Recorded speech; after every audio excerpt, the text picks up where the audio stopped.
Good morning प्यारे बच्चों, सत श्री अकाल, प्रणाम, वालेकुम सलाम सबके लिए। रे ऑफ टेक्स्ट शुरू कर चुका हूँ। 3 लेक्चर हो चुकी है, आज ये चौथी लेक्चर है। इस चौथी लेक्चर में आपके लिए मैं ले आया हूँ चुनिंदा न्यूमेरिकल एग्जाम्पल के। मैंने आपसे वादा किया है कि रे ऑप्टिक्स अब आपको मैं नीचे लेवल रख के नहीं दिखाऊंगा। आपने 3 लेक्चर रे ऑप्टिक्स की पढ़ी हमारे साथ, मंडे, ट्यूसडे, वेडनेसडे की। आज थर्सडे है, आज के लेक्चर यूट्यूब पर दे रहा हूँ। आज ये लेक्चर यूट्यूब पर इसलिए है क्योंकि इसमें मैक्सिमम न्यूमेरिकल का कवर देंगे।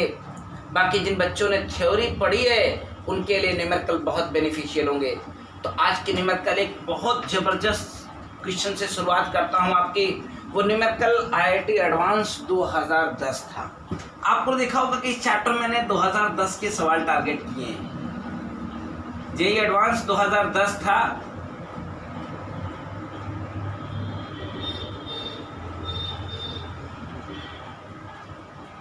मैंने आपको इस चैप्टर में क्रिटिकल एंगल और टोटल इंटरनल रिफ्लेक्शन पढ़ाया।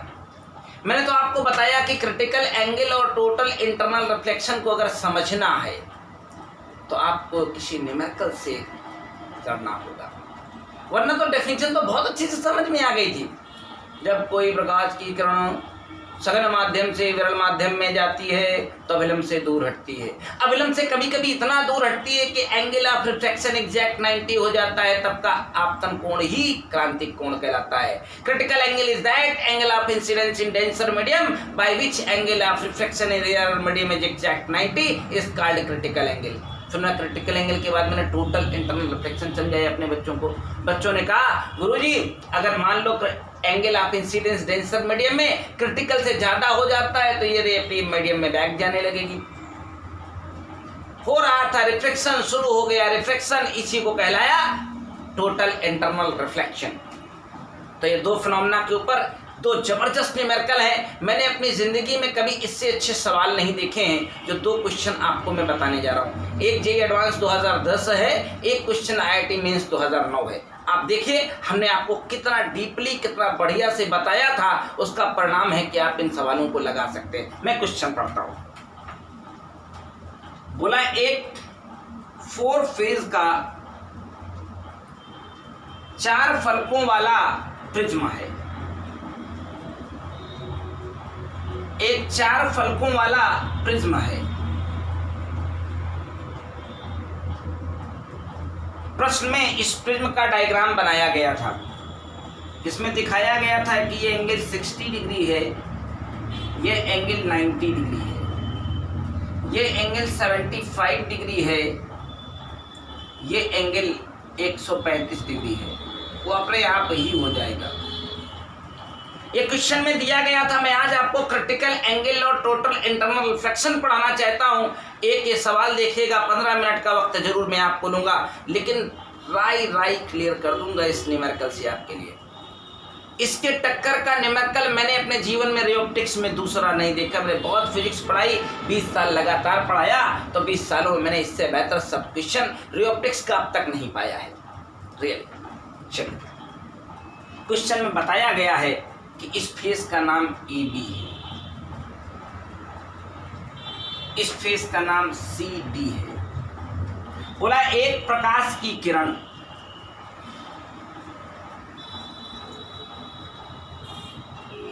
60 डिग्री के आपतन कोण पर इस पृष्ठ, जो सीधा पृष्ठ है AB, इस पर टकराती है। चित्रानुसार प्रिज्म ABCD के तल AB पर शीर्ष के पास प्रकाश की एक वर्णी प्रकाश किरण OP 60 डिग्री के आपतन कोण पर आपतित होती है। यदि प्रिज्म के पदार्थ का अपवर्तनांक, ध्यान रखिएगा, प्रिज्म के पदार्थ का अपवर्तनांक, तो प्रिज्म कांच का होता है तो हवा के सापेक्ष कांच का अपवर्तनांक 3/2 है। प्रश्न में √3 है। √3 ये गिवन है, मैं कुछ नहीं कह रहा हूं। तो कह रहा है निम्नलिखित में कौन से कथन सही होंगे। मैं इस वक्त क्वेश्चन को समय देकर बताना चाहता हूं, तो इसके ऑब्जेक्टिव आंसर भी आपके लिए लिख रहा हूं। इसका पहला आंसर है, फर्स्ट आंसर, किरण का तल CD से पूर्ण आंतरिक परावर्तन हो जाता है। मैं इसका अंग्रेजी ट्रांसलेशन लिखता हूं, रे got TIR from face CD। इस प्रकाश की किरण का तल CD से पूर्ण आंतरिक परावर्तन हो जाता है। उसी का मैंने अंग्रेजी वर्जन लिख दिया, रे got TIR from face CD। दूसरा ऑप्शन दिया गया है आपको, प्रकाश की किरण तल AD से बाहर आ जाती है। रे कम आउट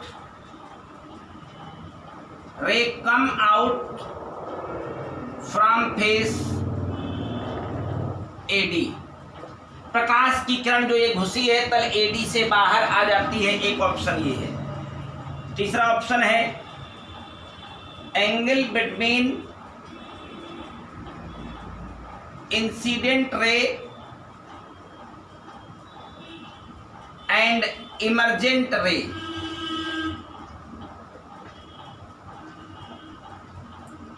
इज 90 डिग्री।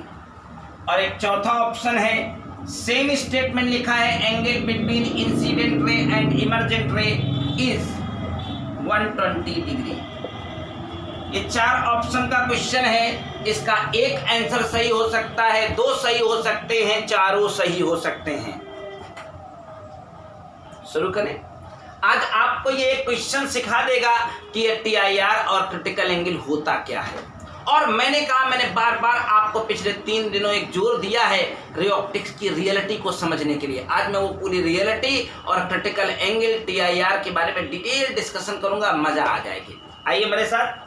यही वो एक क्वेश्चन है जो आपको रियल में TIR और क्रिटिकल एंगल के बारे में बता सकता है। चलिए, ये प्रकाश की किरण आ रही है, इस पृष्ठ पर आके टकराई है। टकराने के बाद ये हमारी प्रकाश की किरण एयर से ग्लास की एंट्री बनाती है। आपको पता है रेयर से डेंसर होगी तो नॉर्मल की तरफ झुक जाएगी निश्चित तौर से। तो सबसे पहली हमारी ड्यूटी है कि अगर मुझे अपवर्तनांक दिया है कांच का, तो ANG दिया है, तो मुझे ये एंगल निकाल लेना चाहिए। सबसे पहला स्टेप इस क्वेश्चन को सॉल्व करने का होगा। सचान सर ने तो आपको बताया है यही कि रे जहां से जहां जाए यही आपकी जिम्मेदारी है। रे मेरी डेंसर टू रेयर जा रही है, सॉरी रेयर टू डेंसर जा रही है, तो ANG लिखूंगा sin I upon sin R। I की जगह 60, R के चक्कर में मैं आया हूं। इसमें ANG की वैल्यू बताई थी √3, क्वेश्चन में मेंशन है। sin 60 की वैल्यू होती है √3/2 sin R। काट। अब आप इसको छोटा छोटा कैलकुलेशन देखिए, sin R की वैल्यू बाबू 1/2 आ गई है। ये इधर चला जाएगा, 1/2 बना रहेगा। मैं आपसे पूछता एंगल R कितना हुआ, तो मेरे बच्चे बताते गुरुजी 30 डिग्री हो गया। ये एंगल 30 डिग्री हो गया। आगे ये रे इस सरफेस पर पहुंच चुकी है। देखो यहां से एंट्री मारेगी तो इस सरफेस पर जाएगी। अब सुनो, जब प्रकाश की किरण विरल माध्यम से सघन माध्यम में जाती है तो एक ही केस होता है, सिर्फ अपवर्तन या विलंब की तरफ झुक जाएगी। लेकिन जब सघन माध्यम से विरल माध्यम में जाती है तो 3 घटनाक्रम होते हैं। देखिए, विरल से सघन जाएगी तो एक घटनाक्रम सिर्फ या विलंब की तरफ झुक जाएगी, अपना अपवर्तन हो जाएगा। लेकिन कभी कोई प्रकाश की किरण जब सघन से विरल जाती है तो इस बात का ध्यान रखिएगा बच्चों, हमने आपको 3 कहानियां बहुत अच्छे से समझाई हैं। बताया है सघन से विरल जाएगी तो कभी कभी ऐसा होता है कि अभिलंब से दूर हटने का मामला है तो इतना दूर हट के निकल जाती है, नहीं अपवर्तन हो जाता है। कभी कभी ऐसा होता है कि अपवर्तन से इतना दूर हटती है कि ये एंगल ठीक 90 बनने लगता है, तो उस समय का आपतन कोण क्रांतिक कोण कहलाने लगता है। और कभी कभी ऐसा होता है कि ये प्रकाश की किरण जब इस पृष्ठ पर क्रांतिक कोण से अधिक कोण पर आ जाती है तो फिर उसी माध्यम में वापस लौटने लगती है। यह घटना पूर्ण आंतरिक परावर्तन कहलाती है। तो चलिए, अब जब मैं डेंसर से, देखिए कांच से हवा में निकलने की प्रक्रिया होगी तो डेंसर टू रेयर का मामला होगा। अगर इस डेंसर टू रेयर के मामले में तीनों केस की एनालिसिस हो गई, क्या ये रे लौट आएगी, क्या ये रे इससे निकल जाएगी, क्या ये रे इस पर पृष्ठसर्पी हो जाएगी यानी क्रांतिक कोण होगा, तो ये हम हवा में है बता भी नहीं सकते। तो अपनी विज्ञान जो तुमको मैंने सिखाई है उसी का तरीका मैं सिखाता हूं, जरा देखिएगा।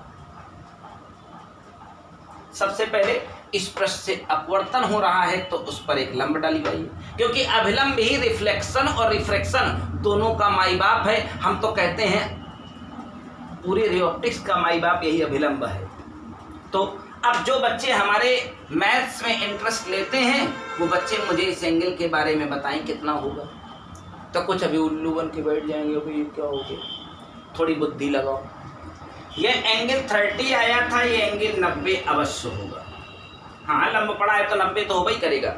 90 30 120 120 60 180 180 और ये 135, तो चतुर्भुज में 180 पूरा होना चाहिए। तो 135 ये हो चला है तो बचा 45 यहाँ होना चाहिए।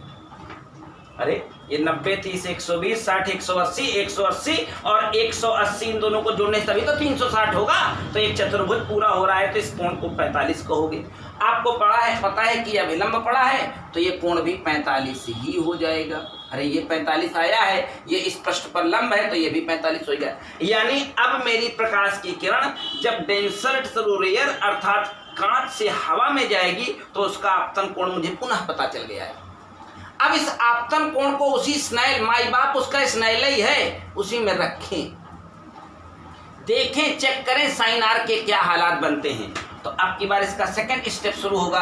कार्यक्रम शुरू हो रहेगा सी से बाहर निकलने की प्रक्रिया, यानी स्पेस सीडी से बाहर निकलने की प्रक्रिया। तो अभी मुझे आकाशवाणी नहीं हुई है, इन तीनों में से कुछ भी हो सकता है, कोई भी घटनाक्रम हो सकता है, नहीं पता है मुझे। चलो तुमको तो पता है n बराबर sine i upon sine r के अलावा सचान सर ने कुछ पढ़ाना ही नहीं आगे आने वाले 15 दिन। Sine i upon sine r. अब मेरी रे बाबू लोग डेंसर टू रेयर मतलब ग्लास टू एयर जा रही है। ये एएनजी दिया था, अब जब तुमको ग्लास टू एयर जाना होगा तो यहाँ जीएनए की चाहत होगी।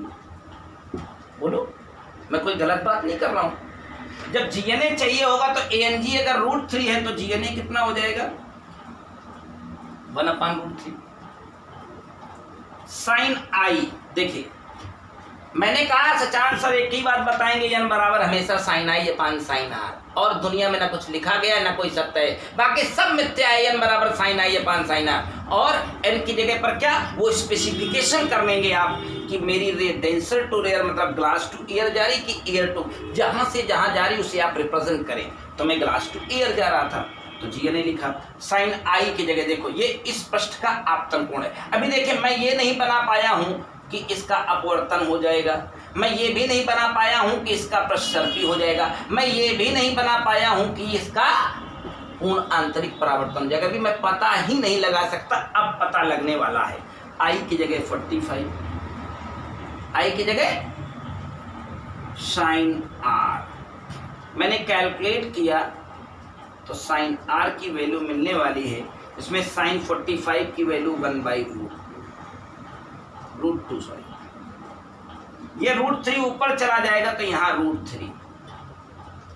सभी लोगों को पता है √3 की वैल्यू होती है 1.73, √2 की वैल्यू होती है 1.41। मैथ बायो सभी बच्चा डिवाइड करके देख ले, ये मान 1 से बड़ा आ जाएगा, यही है इसकी पहचान। तुमको तो गणित पढ़ाई है मैंने और करोड़ों बार बताया कि साइन थीटा की वैल्यू 1 से बड़ी हो ही नहीं सकती है। Can not, never can not greater than 1, never can not greater than 1। और यही एक परिभाषा बताती है कि कभी डेंसर टू रेयर जाते समय साइन आर की वैल्यू 1 से बड़ी आ जाए, देखिए ठीक 1 के बराबर हो जाएगी तो इसका मतलब ये एंगल 90 बना होगा। अगर साइन आर की वैल्यू ठीक 1 हो गई तो इसका मतलब ये इस पर पृष्ठसर्पी हो जाएगी, क्योंकि अपवर्तन कोण का मान 90 हो जाएगा। अगर साइन आर की वैल्यू 1 से कम आई तो कोई ना कोई वैल्यू तो होगी।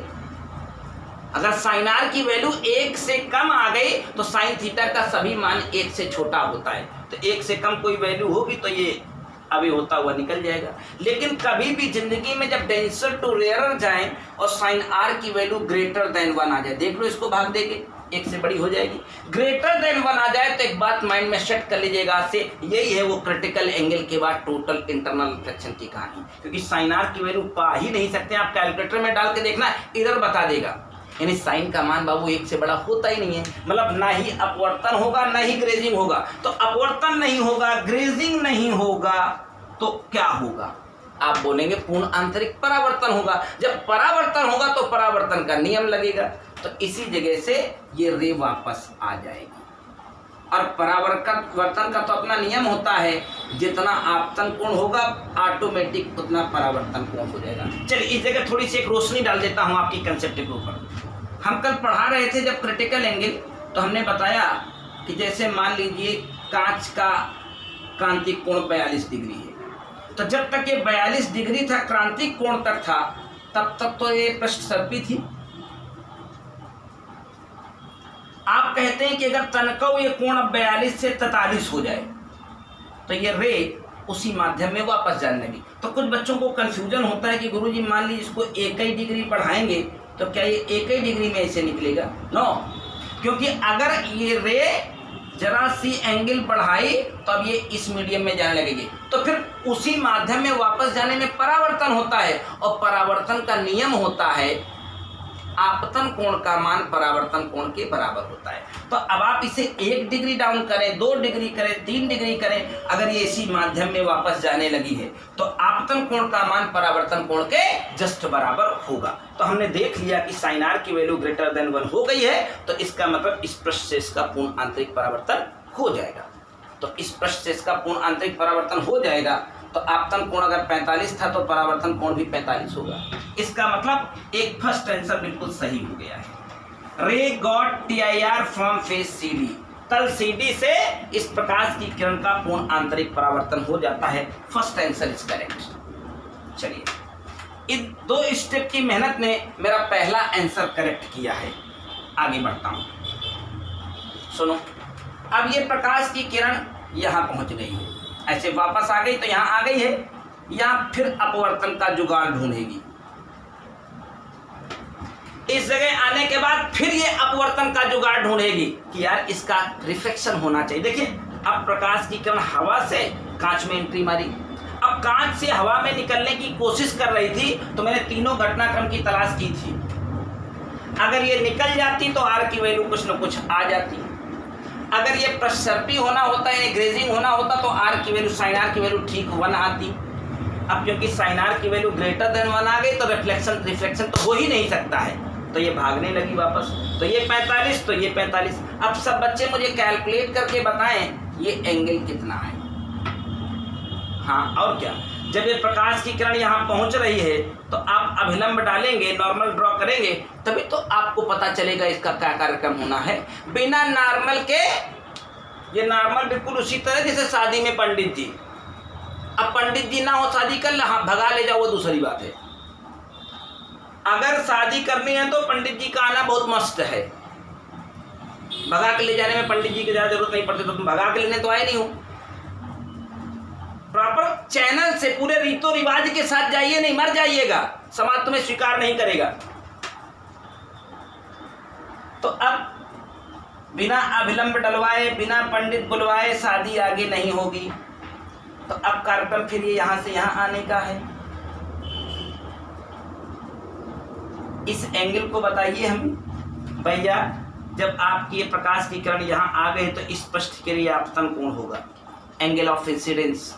मुझे बताइए ये एंगल कितना होगा। तो कुछ महानुभाव भी चुप बैठे होंगे कि सोचने में लगे होंगे क्या है। तुम सोचो, तुम समय खराब करो, उसके पहले हम बताते हैं। ये 45 है तो ये भी 45 होगा, और क्या ये लंब पड़ा हुआ है तो ये 45 है तो ये भी 45 होगा। ये 45 से 75 तो 120 हो गया वो मिला के।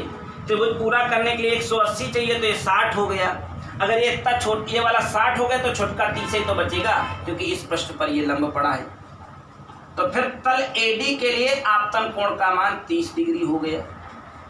अब फिर मेरा कार्यक्रम कांच से वापस हवा में जाने का है, तो जब अपवर्तन होगा तो अपवर्तन का नियम और पूरे रे ऑप्टिक्स का माई बाप स्नेल ही तो है। फिर चालू करो वही फार्मूला लगा करके, फिर कहो कांच से हवा में जाना है तो बच्चा मेरा GNA लिखेगा इज इक्वल टू जिंदगी भर sine i upon sine r लगाना है, किसी के बहकावे में नहीं आना है। मैं 3 लेक्चर से यही खोद रहा हूँ, ध्यान रखना। कभी साइन आर अपान साइन आई मत लगाना, मैंने बहुत किताबें पढ़ी हैं, बहुत जगह गलत लिखा है। GNA is equal to sine i upon sine r. तो फिर से आप कांच से हवा में जा रहे हो, हवा से कांच का दिया है तो ये उल्टा मार दीजिए 1/√3।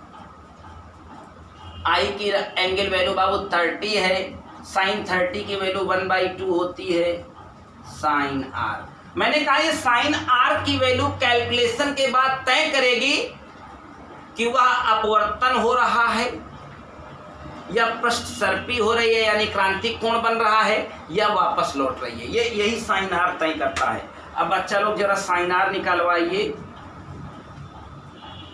साइन आर की वैल्यू ऊपर जाएगी तो √3 ऊपर जाएगा, √3/2 आएगा। देखिए इसमें और इसमें अंतर है, ये √3/√2 है, ये सिर्फ √3/2 है।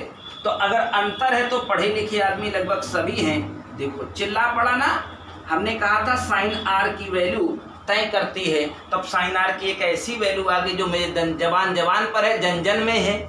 साइन में √3/2 60 डिग्री होता है, मतलब साफ है ये प्रकाश की किरण जब यहाँ पर पड़ी है और आर का मान 60 डिग्री आ गया है, मतलब इसका अपवर्तन होना तय है। हाँ, अभिलंब से दूर हटेगी तो दूर हटते हुए इसको यहाँ तक लाइए।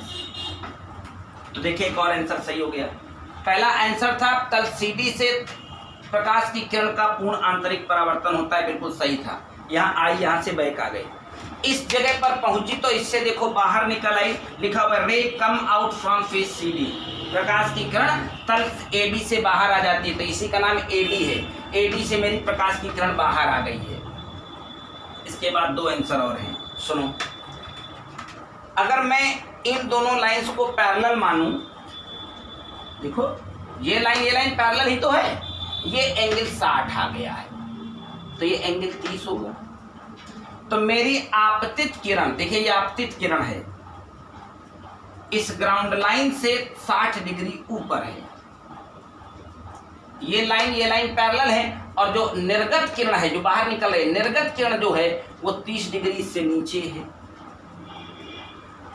ये आपतित किरण इस बेस लाइन से 60 ऊपर है, वो 30 नीचे है।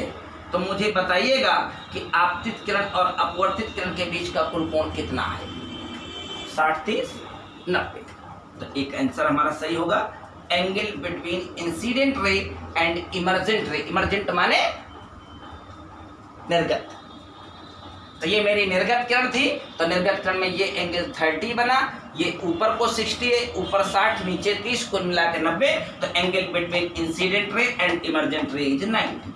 अब इसमें दूसरा ऑप्शन था 120 डिग्री, तो भैया जब 90 बन गया है तो 120 नहीं ना होगा, तो ये ऑप्शन डिस्कार्ड हो जाएगा। तो इसके 3 आंसर थे, पहला, दूसरा, तीसरा।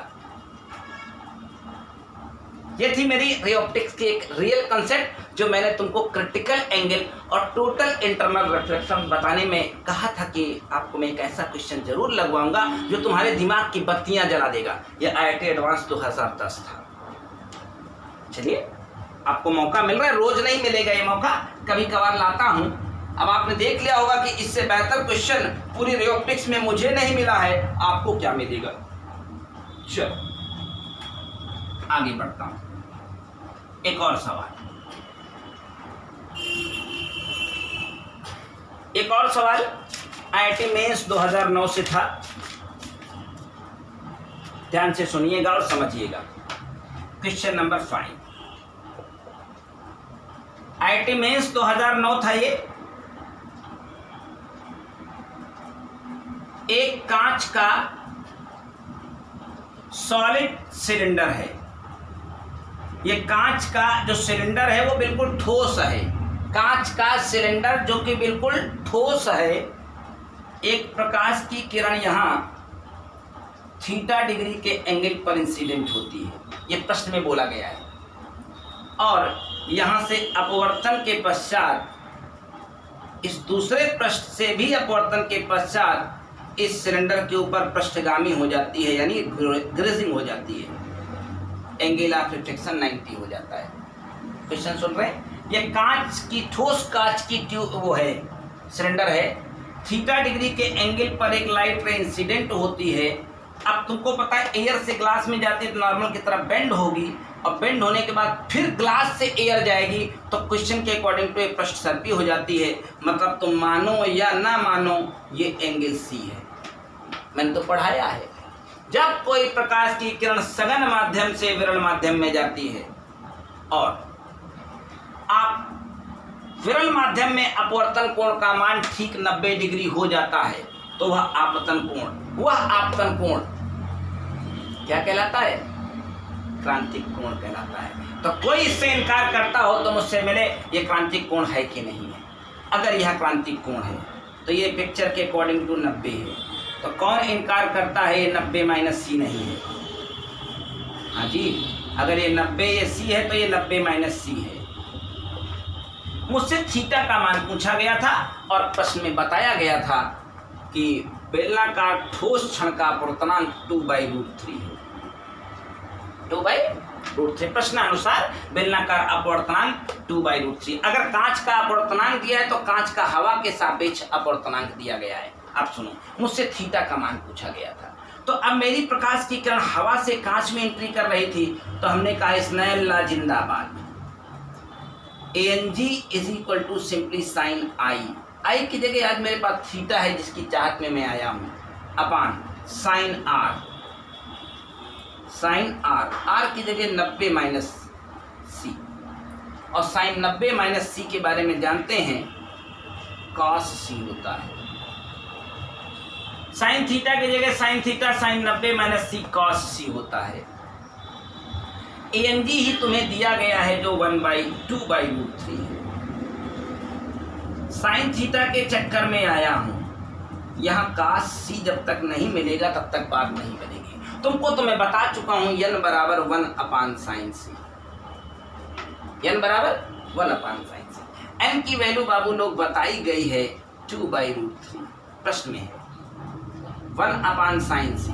तो अगर साइन सी की चाहत लेकर आए हो तो साइन सी की वैल्यू √3/2 जो कि 60 डिग्री हो जाएगी। अरे और बढ़िया सरल सवाल हो गया, सी की वैल्यू 60 डिग्री हो गई। और क्या, साइन सी √3/2। साइन सी में अगर सी की वैल्यू 60 है तो कास 60 का मान 1/2 होता है, कास 60 का मान 1/2 होता है।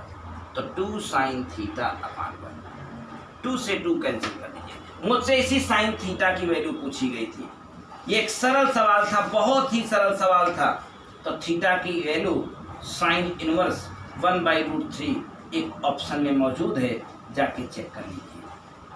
आपको समझ होनी चाहिए पिक्चर, यहाँ रे ऑप्टिक्स में सारा खेल रे ऑप्टिक्स की पिक्चर्स का होगा। पिक्चर्स बनी है, आपका खेल तमाम है, और बाकी आपका साथ आपके शतरंज सर जरूर देंगे और अडिग रहेंगे अपने उस निर्णय पर कि n बराबर sine i upon sine r. हाँ, n को स्पेसिफाई करना जरूरी होगा कि मैं कांच से हवा में जा रहा हूँ कि हवा से कांच में जा रहा हूँ, पानी से हवा में जा रहा हूँ कि हवा से पानी में जा रहा हूँ, कि पानी से कांच में जा रहा हूँ कि कांच से पानी में जा रहा हूँ। परफेक्शन है आपको मैंने जो दिया है। दिखाता हूँ एक NCERT का सवाल, अगला एक्शन उसी के ऊपर होगा। आपके बोर्ड एग्जाम्पल से क्वेश्चन है, क्वेश्चन नंबर 7 है, एग्जाम्पल नंबर 7 मेरी किताब में, वो आप सबका भी सवाल है। मैं क्रिटिकल एंगल और टोटल इंटरनल रिफ्लेक्शन के बारे में बता रहा हूं। ये अपर लेवल के 2 सवाल थे, एक IIT एडवांस 2010 था, दूसरा क्वेश्चन IIT मेंस 2009 था। अगला सवाल आपके लिए, प्रकाश की एक किरण जो कांच में संचरण कर रही है। ये मेरी किताब में एग्जाम्पल का 7 है, आप इस क्वेश्चन को ढूंढिएगा। मैं थोड़ा डायग्राम दिखा देता हूँ, ध्यान से अपनी किताब खोलिएगा। ये वाला सवाल है, इसके जस्ट नीचे ये पिक्चर देखिए, ऐसी पिक्चर बनी होगी इस तरह की। इस क्वेश्चन को थोड़ा वॉच करिए, फिर इस क्वेश्चन का वीडियो देखना शुरू करिए। इसको वीडियो देखना बाद में शुरू करेंगे, क्वेश्चन देखें। पहले किताब खोल के क्वेश्चन वॉच कर लें, सबकी किताब में मिलेगा। ये एक एग्जाम्पल सेक्शन में है, प्रकाश की एक किरण जो कांच में संचरण कर रही है, एक क्षैतिज कांच वायु अंतरा पृष्ठ पर क्रांतिक कोण सी पर आपतित होती है। यदि कांच वायु अंतरा पृष्ठ पर जल की एक पतली सतह डाल दी जाए तो प्रकाश की यह किरण जल वायु अंतरा पृष्ठ में वायु में किस कोण से निकलेगी। क्या बढ़िया सवाल है। आप इस क्वेश्चन को चाहे 15 बार पढ़ लीजिए, आपको ये सवाल मेरे समझाए बगैर समझ नहीं आएगा। और इसमें वही वो पाल की खाल निकाल करके तुमको क्रिटिकल एंगल और टोटल इंटरनल रिफ्लेक्शन की जानकारी दी गई है। चलिए शुरुआत करता हूँ। सुनो, हमारे पास यहाँ एक कांच का स्लैब है।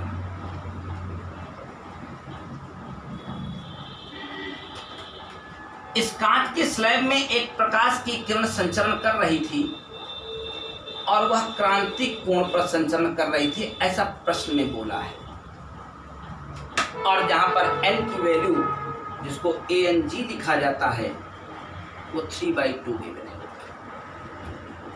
और ये प्रकाश की किरण जब कांच से हवा में जाने की कोशिश कर रही थी तो यहाँ क्रांतिक कोण बना रही थी। ये क्रांतिक कोण बना रही थी, मतलब साफ है n बराबर 1/sin c।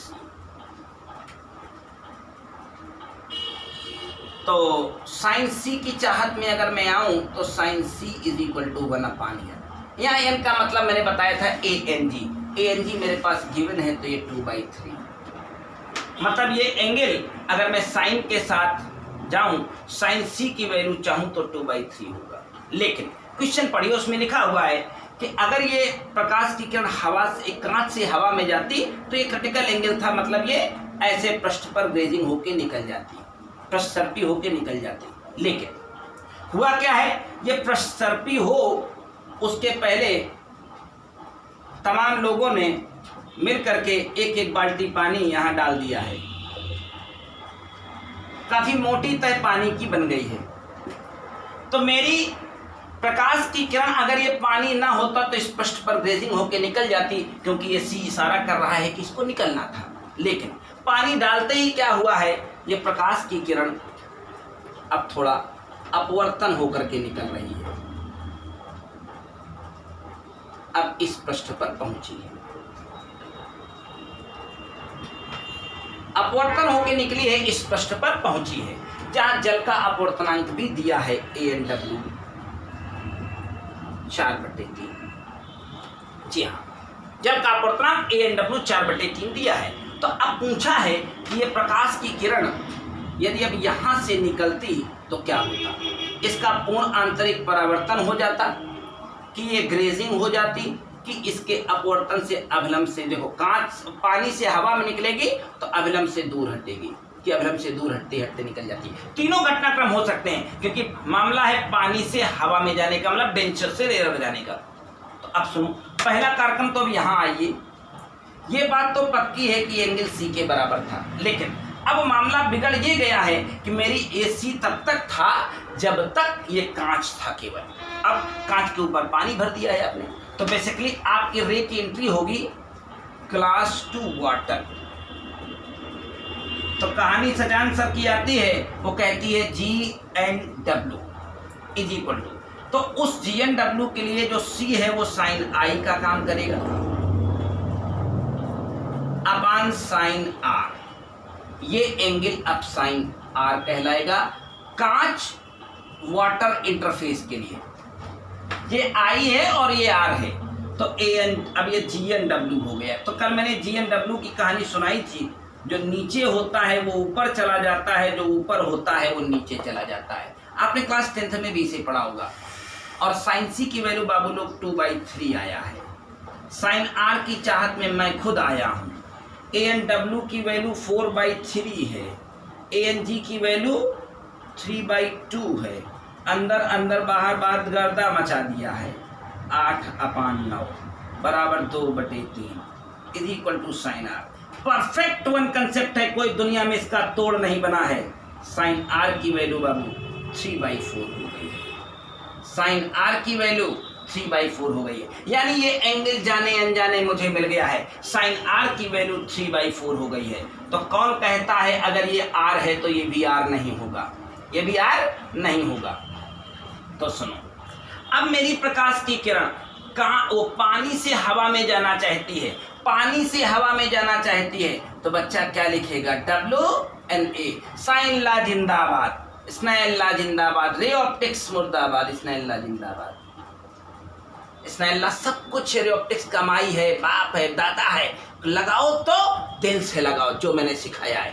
अब मेरी रे बाबू कहाँ जा रही है, वाटर टू एयर जा रही है तो मैं वाटर टू एयर लिखूंगा, बकैती नहीं करूंगा। वाटर टू एयर जा रही है, वाटर टू एयर जा रही है, वाटर टू एयर जा रही है। तो तुमको तो एयर टू वाटर पता है ना बेटा, तो अगर एयर टू वाटर 4/3 है तो वाटर टू एयर 3/4 हो जाएगा। साइन आई, ये जो आर है वो आई का काम करेगा, क्योंकि अब हमारी प्रकाश की किरण पानी से हवा में एंट्री मारने की कोशिश कर रही है, तो ये आई का रोल प्ले करेगा, जो साइन आर लिखा जाएगा। और साइन आर की वैल्यू अभी अभी हम लोगों ने निकाली है 3/4। ये आई का रोल प्ले करेगा, क्योंकि जितना ये एंगल है उतना ये एंगल होगा। तो अब हवा, पानी से हवा में जाने के लिए आपतन कोण नहीं कहलाएगा, लेकिन ये आपतन कोण साइन आर के बराबर है।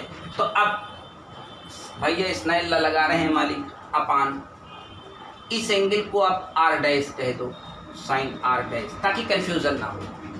वैसे ये आपतन कोण है, ये अपवर्तन कोण है। अब इसी अपवर्तन कोण की चाहत में मैं आया हूं, जिसको 1 में पाया हूं। साइन आर डैश की वैल्यू 1 हो गई है, तो कौन इनकार करता है कि आर डैश 90 नहीं होगा। और ये चिल्ला चिल्ला के कह रहा है कि आर डैश की वैल्यू अगर 90 हो गई है तो अब पानी से निकलने के बाद ये प्रकाश की किरण पानी के पृष्ठ पर ग्रेजिंग हो जाएगी। इस बार साफ है कि ये आर की वैल्यू इसका मतलब सी के बराबर रही है। वो तो दिखाई दे रहा था ना, साइन आर 3/4 हो गया।